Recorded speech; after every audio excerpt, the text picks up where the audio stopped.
خبر میں خوش آمدید. میرے ساتھ ہیں عارف میر بٹی صاحب اور میں ہوں سعید قاضی. کچھ خبریں اور پھر معزز مہمان ہوں گے ہمارے ساتھ. تحریک انصاف کو اب بلے کے نشان پر کیا الیکشن لڑنا آسان ہوگا؟ جو پشاور ہائی کورٹ کا فیصلہ ہے اس کی کیا امپلیکیشنز ہیں اور ابھی کیا اس میں اور مرحلے آ سکتے ہیں؟ پرویز خٹک صاحب نے بھی ایک بیان دیا کہ الیکشن کمیشن نے انہیں بلے کا نشان دینا چاہا تھا، جس پر انہوں نے اس کلیم کو ریجیکٹ کیا الیکشن کمیشن نے. اس پہ بات کریں گے. لیول پلینگ فیلڈ کے لیے سپریم کورٹ کی طرف پھر رجوع کیا ہے پی ٹی آئی نے، تو کیا پلینگ فیلڈ بھی مل جائے گی انشاءاللہ یا نہیں؟ نان فائلر کے کنیکشن کٹنے کا وقت آن پہنچا. آج فائنانشل ٹائمز میں ایک بڑی اہم سٹوری چھپی کہ جو لوگ ٹیکس نہیں دیں گے ان کے ٹیلی فون جو ہیں منقطع کر دی جائیں گے. مگر ساتھ انہوں نے ایک اور بات بھی بٹی صاحب کہی کہ جناب یہ الیکشن کے بعد بڑا مشکل ہو جائے گا ٹیکس جو ہے کلیکشن اور اکنامک ریفارمز کیوں وہ کہہ رہے ہیں بٹوین دی لائنز. اس پہ بعد میں بات کریں گے. مگر ہمارے ساتھ معزز مہمان جناب اعتزاز احسن صاحب کسی تعارف کے محتاج نہیں. حضور پہلے تو اسی بات پہ آ جاتے ہیں کہ اور یہ پہلے تو اسی بات کی طرف آ جاتے ہیں کہ یہ سمبل کا مطلب کیا ہے، یہ سمبل کیا ہے، یہ کس کی ملکیت ہے، ایک تو یہ، اور پھر بعد میں اس بات پر بھی کہ جو فیصلہ آیا ہے اس کی کیا امپلیکیشنز ہیں. جناب اعتزاز احسن صاحب. قاضی صاحب، یہ بڑا کلیدی اور بڑا بنیادی سوال ہو گیا ہے اس وقت، کیونکہ پہلے اس قسم کا اتنا مرحلہ نہیں آیا تھا کہ کمیشن نے کسی پارٹی کو بالکل ڈس انفرینچائز کرنے کی کوشش کی. یعنی اس کے ووٹرز کو کے راستے میں اگر لاکھوں ووٹرز ہیں یا کروڑوں ووٹرز ہیں ان کے راستے میں رکاوٹیں اس طرح کی ڈالنے کی. اگر نشان لیا گیا کسی پارٹی سے یا وہ نشان ختم کر دیا گیا، جس طرح پیپلز پارٹی کے نشان تلوار ختم کر دیا گیا تھا ضیاء الحق نے، اور اس کی جگہ ہم نے تیر لے لیا، تو لیکن ایک نشان اس پارٹی کو ہمیں رہا. یہاں تو نشان ہی ختم کر دینے کی جو کوشش کی گئی ہے الیکشن کمیشن کی جانب سے، انہوں نے یہ نہیں سوچا کہ یہ نشان کس لیے ہوتا ہے اور اس کو کیا وہ ختم بھی کر سکتے ہیں ایک یک جنبش قلم. نشان اس لیے ہوتے ہیں کہ ہمارے ہاں بہت ناخواندگی ہے، الٹریسی ہے، بہت الٹریسی. 60% 65% ہمارے عوام جو لوگ جو ہیں وہ اپنا نام بھی نہیں پڑھ سکتے، لکھ بھی نہیں سکتے. اب اس کے بعد یہ مثال کے طور پہ یہ نشان امریکہ میں، برطانیہ میں، یورپ میں آپ کو بیلٹ پیپر پہ نہیں نظر آئیں گے، لیکن بھارت میں، بنگلہ دیش میں، پاکستان میں، بر صغیر میں، جہاں الیکشنز کو کسی نہ کسی سطح کے کوئی 100-125 سال سے ہو رہے ہیں، وہاں نشان اس لیے آتا ہے کہ اگر 11 نام ہے بیلٹ پیپر پہ تو وہ خاتون جو 60-65 سال کی ہے وہ جا رہی ہے ووٹ ڈالنے، تو اپنے کینڈیڈیٹ کا نام نہیں، وہ پڑھی لکھی نہیں. مرد زیادہ تر ہمارے ان پڑھ ہیں بیچارے، وہ پڑھ نہیں سکتے، لیکن وہ نشان دیکھ لیتے ہیں کہ یہ نشان ہے تیر کا، اس میں میں نے ووٹ ڈالنا ہے. اب یہ اس لیے یہ پارٹی کے ہیڈ کا نشان نہیں ہے، پارٹی کا نشان نہیں ہے. کہتے ہیں ایک عرف عام میں کہ فلاں پارٹی کا یہ نشان، پارٹی کا نشان، پارٹی کا کی سہولت کے لیے، ووٹر کی سہولت کے لیے اس پارٹی کا نشان ہے، پر ملکیت پارٹی کی نہیں ہے. اصل اس کا مالک وہ ووٹر ہے جس کو ضرورت ہے اس بیلٹ پیپر کو پراپرلی مناسب انداز میں پڑھ لینے کی، سمجھ لینے کی اور اپنے امیدوار کے نام پہ ووٹ ڈالنے کی. اب اگر مثال کے طور پہ مجھے خبر ذہن میں نہیں اس وقت آتا فگر پر، اگر تحریک انصاف نے پچھلی مرتبہ 2018 میں 1 کروڑ ووٹ لیے تھے، اب مجھے یا فگر یاد نہیں اور اس کو متنازع بھی آپ کہہ سکتے ہیں، پر میں اس متنازع میں جائے بغیر یہ آپ کو اصولی طور پہ عرض کرنا چاہ رہا ہوں. تو اگر 1 کروڑ ووٹ لیے تھے اور اس میں سے 60,000 ناخواندہ الٹریٹ لوگ تھے، تو انہوں نے اپنے امیدوار کو تیر کے نشان پہ، شیر کے نشان پہ یا بیٹ کے نشان پہ ووٹ ڈال کے اور اپنا فرض ووٹ ڈالنے کا نبھایا تھا. تو اب وہ جب نشان لے لو گے تو آپ اس ووٹر کو اصل میں ووٹرز لسٹ سے ہی نکال رہے ہو، اس کی ووٹنگ کی صلاحیت آپ ختم کر رہے ہو۔ اب اگر یہ کرنا ہے تو ایک ووٹر کو لسٹ سے نکالنے کے لیے بڑی بڑی دشوار اور بڑی کنٹیسٹڈ سچویشن ہوتی ہے۔ اگر کوئی جا کے میرے خلاف درخواست دے دے کہ اس کا ووٹ جو ہے یہ غلط ہے، یہ تو کراچی کا رہنے والا ہے اور لاہور میں اور کراچی میں بھی اس کا ووٹ بنا ہوا ہے اور یہاں اس کا غلط بنا ہے، یہ رہتا ہی نہیں، تو میرے خلاف اس کو عدالت میں جانا پڑے گا، سوٹ فار ڈیکلریشن کرنا پڑے گا، اور اس کے بعد وہ باقاعدہ مجھے ہیئرنگ ہونی چاہیے، مجھے سنوائی ہونی چاہیے۔ اب اس میں الیکٹورل رولز ایکٹ ہے، وہ اس کے تحت کارروائی ہوتی ہے، سول سوٹ میں صرف نہیں ہوتی، اس میں کارروائی ہوتی ہے، اس میں گواہ پیش ہونے ہوتے ہیں، اس میں جرا ہونی ہوتی ہے، اس میں دونوں طرف سے اپنی پلیڈنگز دینی پڑتی ہیں، تو ایک لمبی پروسیس ہے، اور یہ ایک جنبش قلم کے ساتھ آپ 1 کروڑ یا 2 کروڑ بندوں کو ووٹ کے حق سے محروم نہیں کر سکتے۔ تو یہ ایک بنیادی سکم تھا جو الیکشن کمیشن کے فیصلے میں۔ ایک اور اس میں میں موٹا سا آپ کو سکم بتا دوں، وہ یہ ہے کہ اس میں یہ جو الیکشن کمیشن ہے یہ عدالت نہیں ہے، یہ اصل میں ایک ادارہ ہے، executive, it's an executive institution, ایک انتظامی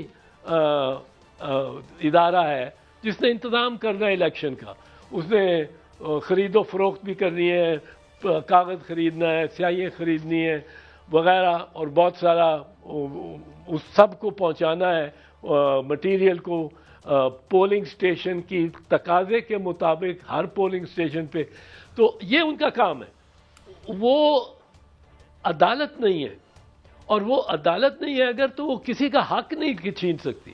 عدالت ایک پوری کارروائی کے بعد، قانونی کارروائی کے بعد، جس طرح سول سوٹ ہے یا جس طرح کوئی اور اپیل ہے، وہ ایک قانونی کارروائی کے بعد اس کا حق وہ سلب کر سکتی ہے، اس کے بعد اس پہ اپیل بھی ہو سکتی ہے۔ پر یہ ہر ووٹر کو، اگر 2 کروڑ ووٹرز سے آپ لے رہے ہیں ان کا سمبل اور ان کا اب وہ اپنے امیدوار کے نام کو پہچان کے اس پہ مہر لگانے کا، وہ اس کے حق چھین رہے ہیں، تو آپ یہ عدالت کر سکتی ہے، کوئی ایڈمنسٹریٹو اتھارٹی نہیں ہے باڈی۔ اور پشاور ہائی کورٹ نے بڑا اچھا فیصلہ دیا، اور میں سمجھتا ہوں کہ انہوں نے اس بات کا جو ادراک کیا ہے کہ یہ ہم غلط العام ہیں۔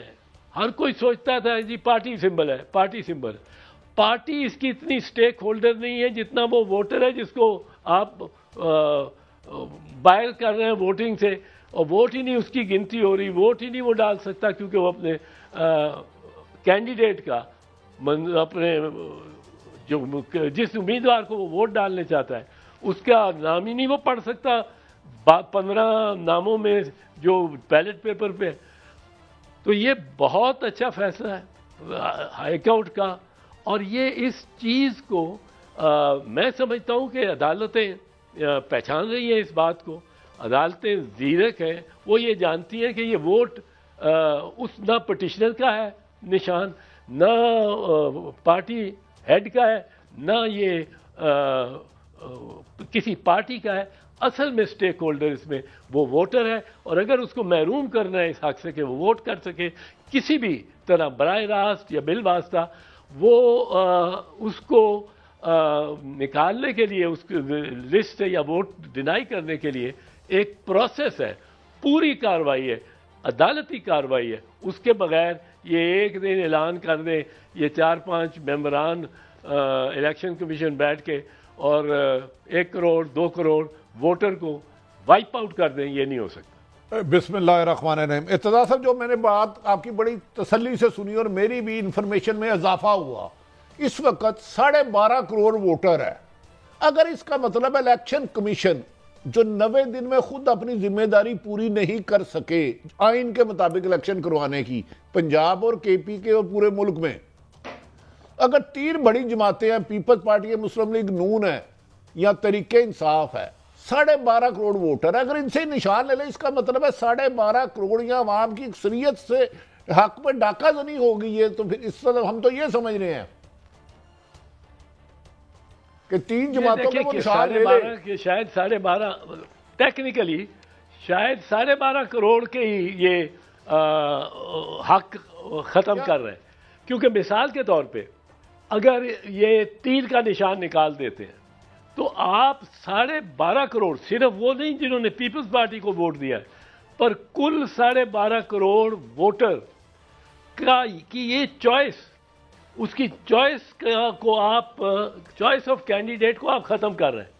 وہ صرف یہ نہیں کہ وہ کچھ لوگوں کی جو ووٹ پیپلز پارٹی کو پڑے ہیں، اگر ووٹ مثال کے طور پہ اس میں سے 3 کروڑ پیپلز پارٹی کو پڑے ہیں تو آپ کہیں کہ صرف ان کا حق ختم کیا. وہ ان کو تو نان ووٹر کر دیا، ڈس انفرینچائز کر دیا. لیکن یہ option to vote for Pakistan Peoples Party آپ نے تمام 12 کروڑ کی ختم کر دی ہے. وہ نشان نکال کے یہ انہوں نے سوچا ہی نہیں الیکشن کمیشن نے کہ کروڑ بندے کا اس میں سٹیک ہولڈر ہے. آپ نے ان کو سب کو ہٹا کے تو یہ پولیٹیکل پارٹی سب پولیٹیکل پارٹیز کے لیے بڑا خوش آئند فیصلہ ہے. آج یقیناً اگر یہ آج ایک سے نشان لیا گیا ہے کل کو کسی دوسری جماعت سے بھی لیا جاتا ہے تو وہ بھی غلط ہوگا. اچھا کچھ لوگ کہہ رہے ہیں کہ ہائی کورٹ کا فیصلہ کیونکہ یہ وفاق کا تھا صرف پشاور تک ہوگا. کیا یہ پورے ملک تک ہائی کورٹ کا فیصلہ نہیں ہے کہ بلے کا نشان پورے پاکستان میں پی ٹی آئی کو مل گیا ہے تا وقتہ کہ نئی ہیئرنگ نہیں ہوتی؟ جی یہ ہائی کورٹ کا فیصلہ تمام پاکستان پہ لگتا ہے. ایک انتظامی اتھارٹی اگر چیف سیکرٹری یا چیف منسٹر یا آپ کا کوئی آئی جی پنجاب وہ فیصلہ دیتا ہے وہ پنجاب کی حدود میں ہی لگتا ہے. عدالتی فیصلہ اپنے حدود سے باہر جاتا ہے. سول جج اگر ایک سول جج گجرات وہ فیصلہ دے دیتا ہے کہ یہ جو صاحب ہے ان کے یہ فلاں وارث ہیں اور ان کی پراپرٹی کو اس وراثت کے اس اسکیم کے تحت ملنی چاہیے کہ بیوی کو اتنی، بیوہ کو اتنی، بہنوں کو اتنی، بچوں کو اتنی، تو وہ پراپرٹی چاہے بھاولپور میں ہو، وہ پراپرٹی چاہے کوئٹہ میں ہو، وہ سول جج کا فیصلہ اس پر اطلاق ہوگا. سول جج کا. ہائی کورٹ کا تو ہر کونے میں ہی جانا ہے اور سپریم کورٹ کا بھی، پر ہر ہائی کورٹ کا فیصلہ سارے پاکستان پہ اپلائی کرتا ہے ان پارٹیز کے درمیان اور ان پوائنٹس آف لا تمام پاکستان کے شہریوں پہ. تو یہ کہنا کہ جی چونکہ خیبر پختونخوا کا فیصلہ ہے یہ صرف خیبر پختونخوا پہ لگے گا، یہ بالکل یہ بھی ایک بڑی غلط فہمی کسی کو ہوگی. یہ بھٹی صاحب سارے پاکستان پہ اس کا اطلاق ہوگا اور سارے پاکستان میں اس پر عمل درآمد کرنے کی پابند ہوگی الیکشن کمیشن. اگلے فیزز اب کیا ہوں گے؟ دو رکنی بینچ بنا دیا، وہ اس کو ہیئر کرے گا. اگر یہ فیصلہ سسٹین کرتا ہے تو پھر کوئی جا سکتا ہے سپریم کورٹ میں اس کے خلاف؟ دیکھیں یہ مجھے لوگ کہہ رہے ہیں کہ فون بھی آئے ہیں جو اس پہ یہی اس ایشو پہ بیپر وغیرہ کے لیے وہ کہہ رہے ہیں کہ جی یہ الیکشن کمیشن اب اپیل کرے گی. الیکشن کمیشن بھئی الیکشن کمیشن کو کیوں اپیل کرنی چاہیے؟ اس کو تو غیر جانبدار ہونا چاہیے. ایک سول جج جس کا سیشنز جج فیصلے کو کالعدم قرار دیتا ہے وہ سول جج جا کے اپیل کرتا ہے ہائی کورٹ کو، یا سیشنز جج کا فیصلہ اگر ہائی کورٹ غلط قرار دے دیتا ہے اور اس کو رد کر دیتا ہے، مسترد کر دیتا ہے، تو کیا وہ ڈسٹرکٹ جج یا سیشن جج اس فیصلے کے خلاف سپریم کورٹ جاتا ہے؟ نہیں، وہ فریقین ہی جاتے ہیں. اب یہ اگر الیکشن کمشنر یا الیکشن کمیشن اگر یہ فائل کریں گے اپیل سپریم کورٹ میں تو یہ اپنی جانبداری کو بالکل صاف واضح طور پہ ایکسپوز کر رہے ہوں کہ یہ جانبدار ہے. ان کو ہرگز نہیں وہ کرنا چاہیے تھا. وہ اکبر ایس بابر جو ہے یا وہ دوسرے تیسرے لوگ ہیں ان کو کرتے رہے اگر وہ سپریم کورٹ جانا چاہتے ہیں. الیکشن کمیشن کا کیا کام ہے؟ ایک ڈپٹی کمشنر کا فیصلہ ہائی کورٹ اس کو غلط خلاف قانون قرار دیتا تو کیا وہ ڈپٹی کمشنر جاتا ہے سپریم کورٹ؟ دو فریق جو ڈپٹی کمشنر کے سامنے پیش ہیں، دو فریق مدعا ہے، ان میں سے جو ہارا ہوتا ہے وہ جاتا ہے. اتنا صاحب آپ نے نشان کی اہمیت سے بڑے اچھے طریقے سے عوام کو سمجھا دیا کہ نشان صرف ایک جماعت نہیں قوم کی امانت ہے، وہ جو ان سے بھی ہے وہ جسے مرضی ووٹ دے. یہ بتائیں آج کل سینکڑوں، میں درجنوں نہیں سینکڑوں آ رہا ہے کہ لوگوں کے گھروں میں چھاپے مارے جا رہے ہیں، دروازے توڑے جا رہے ہیں، سامان اٹھا کے لے جاتے ہیں، میاں بیوی لیٹے ہیں تو بچوں کو اٹھا لیتے ہیں. کیا قانون اس کی اجازت دیتا ہے کہ 10 دفعہ ایک ہی گھر میں چھاپے مارے جائیں اور توڑ پھوڑ کی جائے اور دروازے توڑے جائیں؟ تو یہ معمول بن چکا ہے پنجاب میں. اس پہ آپ کیا فرماتے ہیں؟ جی پنجاب میں تو یہ بالکل، اور بہت شکایات آ رہی ہیں اور اس سے یہ میرا خیال ہے کوئی لوگ ہیں جو اس فضا کو آلودہ کرنا چاہتے ہیں الیکشن سے پہلے، اور وہ فضا اتنی آلودہ ہو جائے کہ لوگ ایک ہو جائے اس ملک میں. یہ تو یہی میں آپ کو ایک چیز بتاؤں، میرے ذہن میں بھٹی صاحب یہ آ ہی نہیں تھا سکتا. میرے سے آپ قسم لے لیں کوئی، میرے ذہن میں یہ نہیں آ سکتا تھا ایک کہ 90 روز سے دنوں ایام سے زیادہ یہ نگران بیٹھ سکتے ہیں اور 90 روز سے زیادہ ٹائم الیکشن میں لگایا جا سکتا ہے اگر اسمبلی صوبائی یا قومی اسمبلی ڈیزالو ہو. ذہن میں ہی نہیں تھا آ سکتا. یہ میں تو کہتا تھا کہ اعظم خان مرحوم اللہ بخشے اس کو، پر اس کو میں سوچتا تھا، میں کہتا تھا مجھے بڑا اس نے ڈسپوائنٹ کیا کہ وہ اس کو تو اتنا سینئر سول سرونٹ ہو رہا تھا، اس کو تو چاہیے تھا کہ اپنے 90 دن جو پورے ہوئے اپنی سیاہی جو اس نے سرکاری سیاہی قلم میں لگائی ہوئی تھی وہ اتار کے قلم دان میں اور وہ گھر چلا جاتا. لیکن اس نے بھی نہیں کیا. یہ اب خلاف آئین چیزیں ایسی ہو رہی ہیں. سپریم کورٹ کا فیصلہ وفاق نہیں مانے گی، وفاق اس فیصلے کے خلاف جلوس نکال کے سپریم کورٹ کی دہلیز پہ ٹرک پہ بیٹھ کے اور لیڈر بڑے بڑے گالیاں دے رہے ہوں گے سپریم کورٹ کو. میں نے یہ اچھا ایک اور سوال صاحب کہ یہ کیا کسی اور ہائی کورٹ میں اس فیصلے کو چیلنج کیا جا سکتا ہے یا یہ اوپر سپریم کورٹ میں ہی جائے گا اگر بابر صاحب جاتے ہیں تو؟ اس میں تو یہ دیکھنے والی بات ہوگی کہ کیا انٹرا کورٹ اپیل اس میں ہے ممکن کہ نہیں. اس کی چند شرائط ہوتی ہیں، میں ان میں نہیں جانا چاہتا. لیکن یہ یا تو انٹرا کورٹ اپیل میں جائے گا، وہ مطلب ہے کہ ایک بینچ جو اس پہلے بینچ سے زیادہ ہو، بڑا ہو. 2 ممبر بینچ جب اس کا فیصلہ کریں گے حتمی طور پہ 9 تاریخ کے بعد، اس کے بعد اگر 2 ممبرز نے کیا پھر یہ جائے گا سپریم کورٹ. اب چونکہ 2 ممبرز کا بینچ بننے کا جج صاحب نے کہہ دیا، اب اس کے بعد سپریم کورٹ ہی ہو سکتا ہے، انٹرا کورٹ اپیل بھی نہیں ہوگی. اچھا صاحب پھر اسی سوال پہ دوبارہ آ جاتا ہوں. اتنی شکایات آ رہی ہیں، اتنے چھاپے گرفتاریاں، کس کا کام ہے اس کو روکنا؟ اس سے تو الیکشن شفاف کیسے ہوں گے جب آپ گھر میں نہیں ہیں اور آپ ملک سے باہر ہیں؟ آپ کے فیملی کے 5 گھروں میں ایٹ اے ٹائم چھاپے پڑتے ہیں، ٹیلی فون اٹھا کے لے جاتے ہیں، اور چیزیں اٹھا کے لے جاتے ہیں، توڑ پھوڑ کرتے ہیں. اسے روکنا ذمہ داری ہے کس کی؟ کیوں یہ اتنا بے دردی سے ضیاء الحق والا دور بادی النظر میں نظر آ رہا ہے؟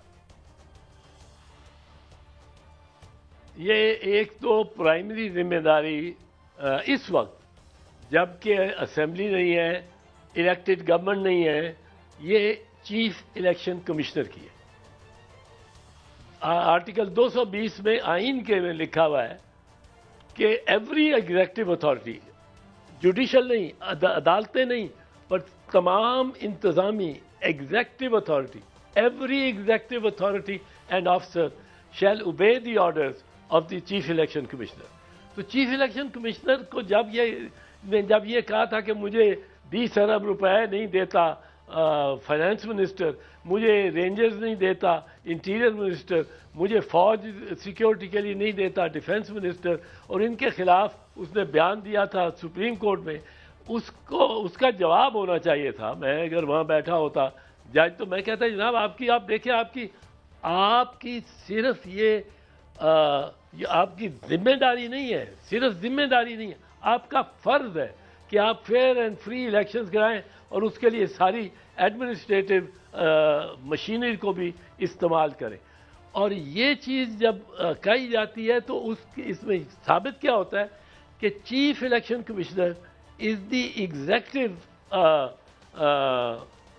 Chief executive officer of the province اور دی فیڈریشن. جب اسمبلی نہ ہو، اسمبلی ڈیزالو ہو، تو وہ پوری حکومت کی طاقت اس میں ہوتی ہے، اس کو یہ روکنا چاہیے. اعتزاز صاحب ہمارے ساتھ رہیے، آپ ہمارے ساتھ ہیں. Thank you very much for your extended stay. چھوٹی سی بریک ہے، بریک کے بعد آپ سے آ کے ہم پوچھیں گے کہ کیا جو لیول پلینگ فیلڈ کے لیے دوبارہ سپریم کورٹ کو موو کیا ہے وہ اس میں کیا میرٹ لگتا ہے آپ کو، اور کیا اس کی امپلیکیشنز ہو سکتی ہیں. ایک بریک کے ساتھ اعتزاز احسن ہمارے ساتھ ہیں، ہمارے ساتھ رہیے.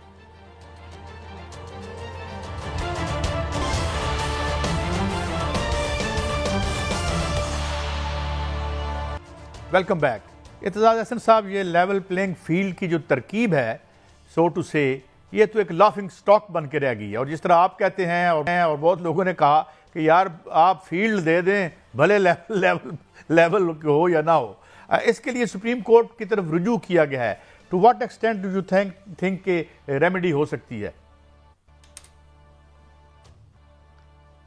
ایک عدالت یہی کر سکتی ہے، دو چیزیں ہی کر سکتی ہے کہ ایک وہ کوئی جنرل سا آرڈر پاس کرے، اس میں جنرالٹی ہوگی. وہ یہ ایک کا تو نہیں کہہ سکتی کہ بھئی اس کا 4 ووٹ جو کٹے ہوئے ہیں اس کے محلے سے دکھنے کے دوسری طرف ڈال دیے گئے ہیں، ان 4 خاندانوں کے ووٹ واپس ادھر اس محلے میں دوسرے محلے میں ریسٹور کرو، یا کسی فلاں افسر کو آپ ٹرانسفر کرو. عدالت ایک جنرل کہہ سکتی ہے، آرڈر دے سکتی ہے کہ آپ ابھی تک آپ بظاہر جو ہمیں نظر آیا ہے یہ انفیئر ٹریٹمنٹ رہی ہے اور اس کو آپ درست کرو. دوسری چیز جو عدالت کر سکتی ہے کہ وہ وقتاً فوقتاً ایک رپورٹ مانگے کہ ان کو ہر چیف سیکرٹری وہ رپورٹ دے گا ہر ہفتے یا 14 دن بعد، ٹوائس منتھلی، کہ جس میں وہ پوسٹنگز، ٹرانسفرز اور major incidents in the various constituencies وہ اور ڈسٹرکٹس وہ سپریم کورٹ کو پیش کرے گا. اور سپریم کورٹ دیکھ لے گی کہ کہیں کمزوری ہے کہ نہیں ہے. اور باقی تو لوگوں نے خود انفارم کرنا ہوتا ہے. دیکھیں ہمارا جو نظام ہے نا یہ چلتا، اور قانون جو ہے یہ چلتا ایک قسم کا بینیفٹ آف ڈاؤٹ دے کے اور شک کا فائدہ دیتے ہوئے کہ یہ اگر سپریم کورٹ نے آرڈر کر دیا کہ لیول پلینگ فیلڈ دو، تو یہ شک کا فائدہ ڈی سی ایس پی کو دیا جا سکتا ہے کہ وہ اب کوشش کریں گے اپنی. لیکن میں سمجھتا ہوں کہ یہ پنجاب کے آئی جی صاحب جو ہے یہ ہر چیز میں انوالوڈ ہے.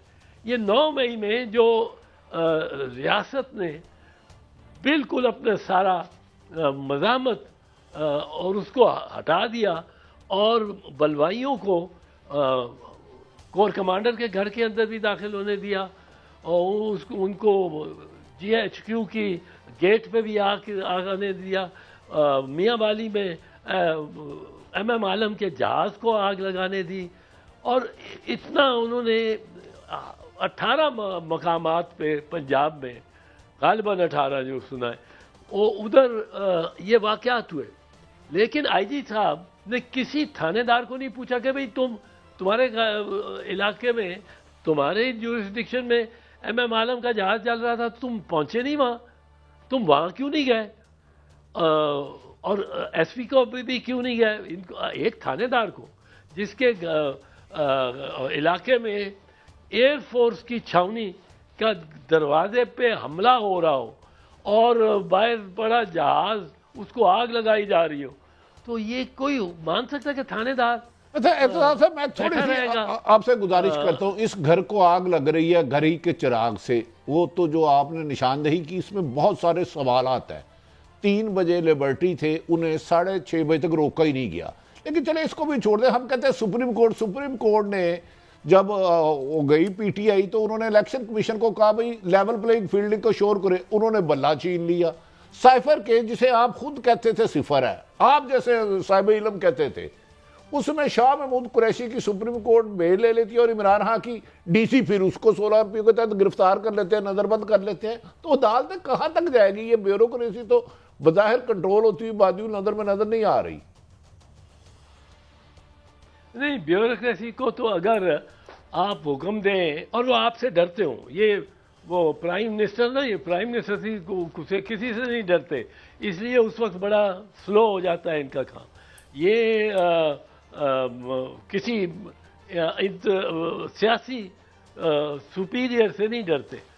ہاں، یہ فوج کے ایک ادارہ ہے جو کام کروا سکتا ہے بیوروکریسی سے، اور فوج کا کوئی جنرل یا کوئی اعلیٰ افسر اگر آرڈر وہ دے تو پھر یہ بیوروکریسی ہماری بھاگ کے 100% ہی نہیں 125% اس پہ عمل درآمد کرے گی، پر وہ جو اضافی 25% ہے نا، وہ اصل میں سارا نقصان پہنچاتا ہے۔ اگر 100% بھی کر دیں، پورا کر دیں، اچھا ایک آرڈر ہے تو وہ آرڈر ہے مثال کے طور پہ کہ آپ نے دھیان رکھنا ہے کہ کوئی غلط ووٹ نہ ڈالے، کوئی تقریب کار نہ آئے، کوئی الیکشن کو خراب کرنے والا محلے میں نہ آئے، اپنے آپ کے علاقے میں نہ آئے۔ اب آپ کو تو یہ حکم دیا آپ اس کو 100% اس پہ کام کریں گے، بہت اچھی بات، لیکن اگر 125% آپ اس کو پلیز کرنے کے لیے آپ 2-4 لڑکوں کو پکڑ کے مارنا بھی شروع کر دیں گے اور محلے میں کرکٹ کھیلتی ہوئی ٹیم کو بھی پہ لاٹھی چارج اور ٹیئر گیس بھی کر دیں گے کہ اب وہ صاحب راضی ہوگا، تو وہ اس سے تو بہت نقصان ہوگا۔ صاحب ایک سٹیٹمنٹ سنانا چاہتا ہوں، ایک پرویز خٹک صاحب جو سو کالڈ پارلیمنٹری پارٹی اگر کہہ سکتے ہیں پی ٹی آئی کی، تو پرویز خٹک صاحب نے کچھ کہا، I want to take your take on this sir, دکھائیں جی۔ اچھا، اب بلے کا اتنا مسئلہ ہے اور ان کو مفت میں بلہ مل رہا ہے۔ اعتزاز صاحب، دوسری بات، کون آفر کر سکتا ہے ایک ایسی سیاسی جماعت جو ابھی بنی بھی نہیں خاص، انہیں آفر کون کر سکتا ہے؟ کہ آئین میں گنجائش ہے کسی کے پاس کہ جی آئے آپ پی ٹی آئی سے ہم نے لے لیا بلہ آپ کو دے دیتے ہیں؟ یہ کسی کے پاس نہیں ہے اختیار کہ ہم نے چونکہ یہ بلہ لے لیا ہے پی ٹی آئی سے اور بلہ دے دیں گے پی ٹی آئی پارلیمنٹیرین سے۔ پر ان کے الفاظ میں جو 2 سگنیفیکنٹ باتیں مجھے نظر آئی ہیں سارے بیان میں، ایک تو انہوں نے کہا کہ مجھے یہ بلہ آفر ہوا، اور دوسرا انہوں نے کہا کہ میں نے واپس کر دیا کیونکہ ہم بلے کی اس اہمیت نہیں دیتے کہ کس کو پاس کیا نشان ہے اور کیا ہے۔ اب جو آفر ہوا یہ بلے کا نشان، اور انہوں نے انکار کیا، تو یہ بڑی سمجھداری کی بات کی خٹک نے، اور یہ ایک عقل مندی کی بات کی، کیونکہ بلے کا نشان اگر پی ٹی آئی پارلیمنٹیرین لے لیتی اور وہ لے کے اور وہ نکلتی میدان میں بلے کا نشان لے کے، تو خیبر پختونخوا میں تو خانہ جنگی ہو جانی تھی، کیونکہ بلہ آپ ایک ایسا، یہ نشان ایک ایسی چیز ہے، ہمارا پیپلز پارٹی کا تیر کا نشان تھا، اس سے پہلے تلوار کا نشان تھا، تلوار کا نشان ضیاء الحق نے نکال ہی دیا کیونکہ پیپلز پارٹی سے منسوب تھا، اور وہ پیپلز پارٹی کے قائد کو شہید کر کے بھی اور باقی سب کو کوڑے مار کے بھی دبا کے رکھنا چاہتا تھا. لیکن وہ تیر کا نشان یا تلوار کا نشان کسی اور کے جھنڈے میں نہیں لگا سکا، یہ نہیں کر سکا. یہ کرتا تو پھر لوگ بفر جاتے. اور یہاں یہ اگر یہ کرتے ہیں یہ کام کہ کسی اور کو دیتے ہیں تو یہ تو بہت ہی، یہ تو ہاتھا پائی ہو جائیں گے لوگ سڑکوں میں گلیوں میں کہ یہ نشان اتارو، تمہارا پاس کیوں ہے ہمارا نشان. اس بارے میں لوگ سینسٹیو ہوتے ہیں لوگ، اور یہ ان کو سمجھنا چاہیے. ماسوائے ایسے اگر ان کا ارادہ ہی نہیں ہے کہ یہ اس ملک کو چلنے دیں، اس ملک میں کوئی تہذیب رہ جائے. اعتزاز صاحب ایک آخری سوال، وقت کی کمی ہے، جیو اور جینے دو. وقت کی کمی ہے. عمران خان صاحب نے ایک ایڈیشنل سیشن جج صاحب کے بارے میں کہا توہین عدالت ہو گئی. ایم ایل ولی ہے شاید ولی خان صاحب کے صاحبزادہ، تو انہوں نے ہائی کورٹ کے پشاور ہائی کورٹ کے چیف جسٹس کا نام لے کے اتنے سخت الفاظ کہ ہم چلا ہی نہیں سکتے کیونکہ پیمرا کی بھی ہدایت ہے اور ویسے بھی ہماری ذمہ داری، اتنے سخت لفظ کے کہ انبلیویبل ہے. تو کیا کچھ لوگوں کے لیے عدالتوں آئین میں نرم ہے کہ جی وہ عدالتوں کو چیف جسٹس کو بھی دھمکی دیں، سپریم کورٹ کے باہر بھی جائیں، ہائی کورٹ کے جج صاحبان کو بھی دھمکی دیں، ان پہ قانون کوئی نہیں ہے؟ ایسا لگ رہا ہے کچھ بادی النظر میں. میرا بڑا دوست ہے اسفندیار ولی احمد کے والد، اور اس نے بہرحال بڑی ڈگنیٹی کے ساتھ ڈگنیفائڈ طریقے سے اسفندیار ولی نے سیاست کی ہے، اور بہت ہی اس نے ایک معیار رکھا ہے شائستگی کا. بیٹے نے جو بات کی ہے یہ مجھے خود تعجب ہے اس پہ کہ یہ معیار نہیں ہے اس گھرانے کا ولی خان، بلکہ باچا خان، ولی خان، اسفندیار، ان کا یہ اس قسم کا کبھی انہوں نے بات نہیں کی. اپنی ایک نیشنلزم اور پختون نیشنلزم اور اپنے صوبے کے نام کے لیے یا صوبے کی شناخت کے لیے یا اپنی زبان کے لیے بڑی تلخ تقریریں بھی کی ہیں اسفندیار نے، اور مرحوم ولی خان نے بڑی تلخ تقریریں کی ہیں، اور ان کی تقریریں لٹریچر کا حصہ بنتی ہیں اور بن سکتی ہیں، اور یقیناً خیبر پختونخوا میں اسی طرح دیکھی جاتی ہوں. لیکن اس نوجوان نے، اس کو میرا خیال ہے تربیت نہیں ہے اپنے والد کی اور دادا کی، تربیت نہیں ہے. صحیح فرمایا آپ نے. ایک ڈکلائن دیکھا ہے ہم نے، آپ نے جس شہد میں وہ انقدور اور پھر یہاں ہم پہنچے. بہرحال اعتزاز صاحب آپ کا موجودگی، آپ کی ہمیں ٹائم دینا یقیناً ہمارے لیے شرف کا باعث ہے. بہت شکریہ، آپ نے ہمیں وقت دیا. ناظرین بریک پہ جا رہے ہیں، واپس آ کے بات کریں گے. ڈاکٹر اکرام الحق ہمارے ساتھ ہوں گے. آخر اتنے انفلوئنشل جو اخبار ہیں دنیا کے، جبکہ ہمیں یقین ہے کہ الیکشن ہونا ہے جس طرح ہمارے چیف جسٹس صاحب نے کہا ہے، مگر وہ کیوں دے آر تھروئنگ ڈاؤٹس آن دس؟ کیا ان کا ایجنڈا ہے؟ مگر ہم ان کو کامیاب نہیں ہونے دیں گے. الیکشن یقیناً ہوں گے. ایک بریک کے بعد ہمارے ساتھ رہیے.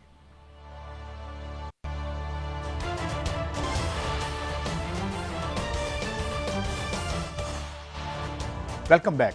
ناظرین ہمیں جوائن کیا ہے معروف دانشور ڈاکٹر اکرام الحق، محقق، رائٹر، بہت سے تعارف کے سلسلے. مگر ڈاکٹر صاحب میں ظاہر ہے ہم we have no right and reason to doubt کہ الیکشنز ہوں گے جس طرح چیف جسٹس صاحب نے ہمیں کہہ رکھا ہے. مگر ایک کنسسٹنٹلی کچھ بڑے اخباروں میں اور انگریزی کے انفلوئنشل اخباروں میں اور عالمی اخباروں میں یہ کہا جا رہا ہے، جس کی ہیڈ لائن آج یہ تھی کہ کنیکشن فون کے کاٹ دیے جائیں گے ان لوگوں کے جو ٹیکس نہیں دیتے. یہاں تک تو بات سمجھ آتی ہے، لیکن جو لائن آف آرگیومنٹ اگر آپ نیچے جائیں اس میں تو وہ یہ کہہ رہے ہیں کہ جو نیکسٹ پولیٹیکل ڈسپنسیشن ہوگی اس میں ول نہیں ہوگی اور وہ یہ فیصلے نہیں کر پائے گی.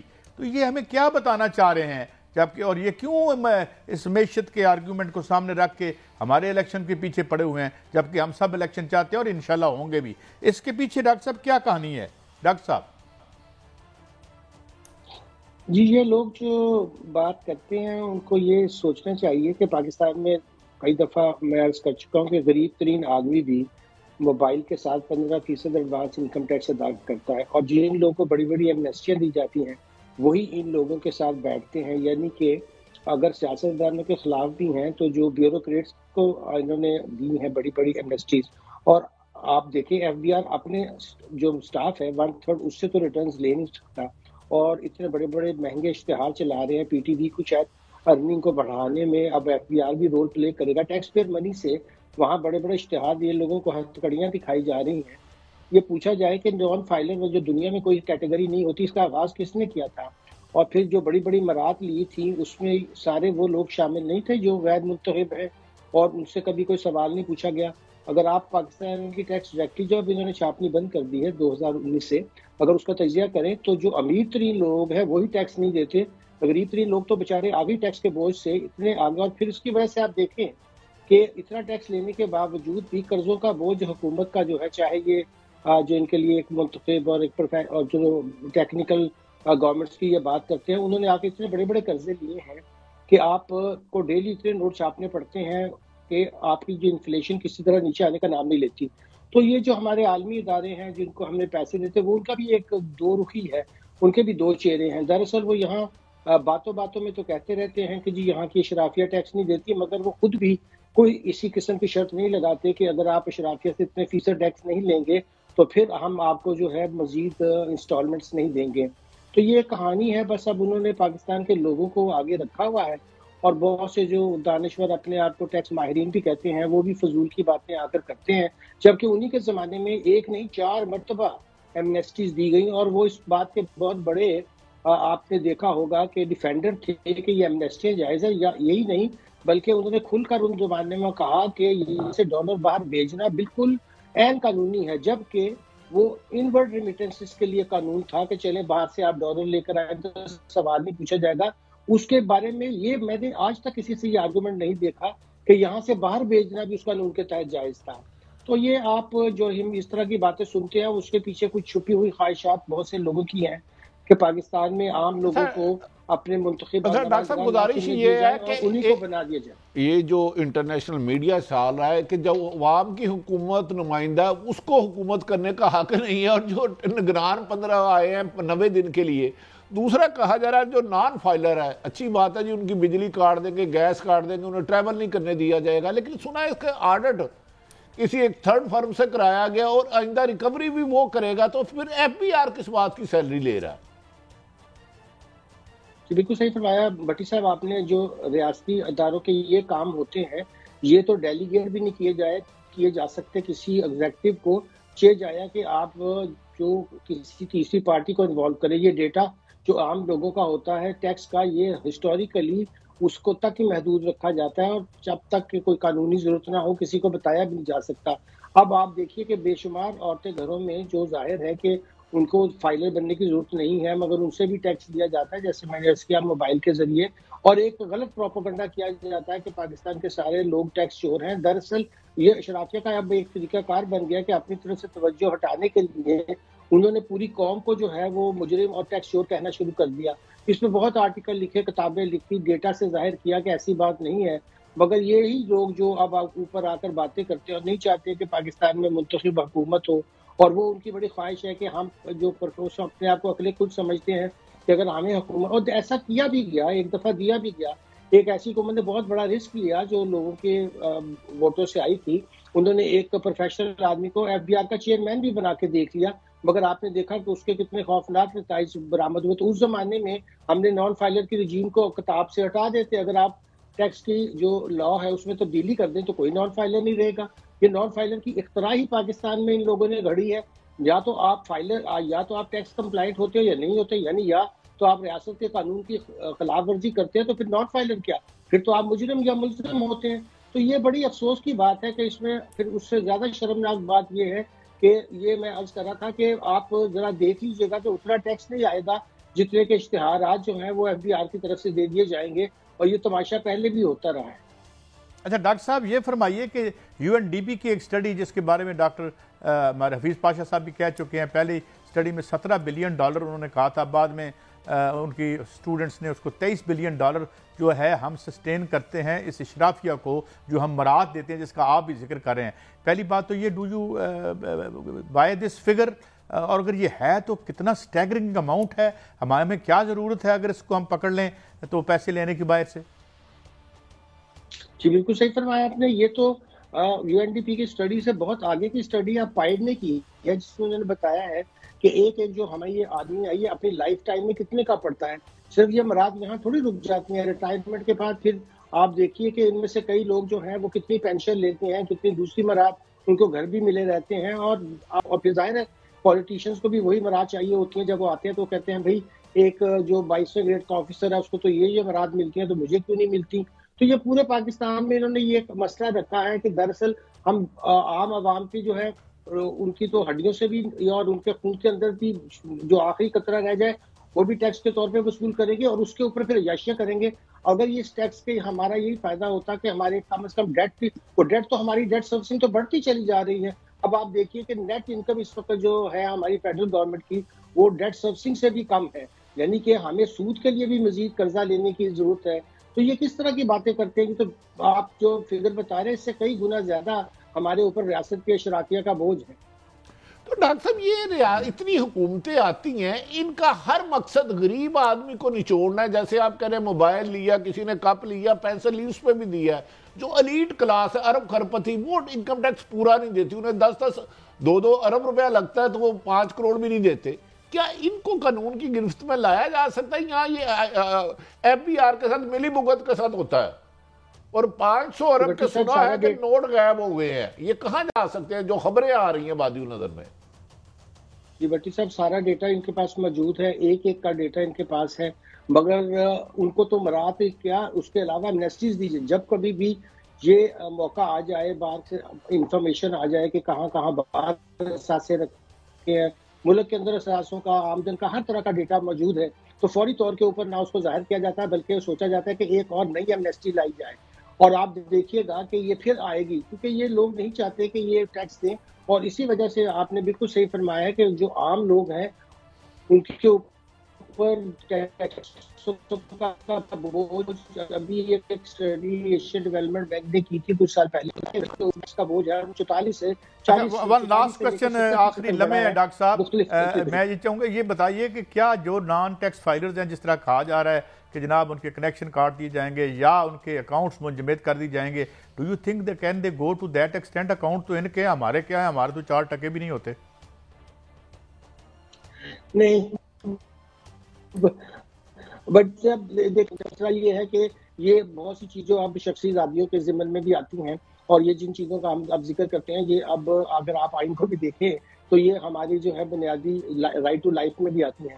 اگر اس طرح کی ایکسٹریم کرنے کی بجائے آپ لوگوں کی سوشل ویلفیئر اور ان کے اوپر خرچ کریں. دیکھیں جہاں جہاں بھی کامیاب ٹیکس انفورسمنٹ ہوئی ہے وہاں اس کا ایک ہوتا ہے کہ اس کے بدلے میں ریاست لوگوں کو اطمینان. بہت شکریہ ڈاکٹر صاحب، you have enlightened us this issue and very vital issue, fundamental ہے ہماری ایگزسٹنس کے لیے جو معیشت کا معاملہ ہے. اس پہ ہم نے سیر اصل بات کی. یہ تھا ہمارا آج کا شو، کل پھر ملیں گے. اللہ حافظ.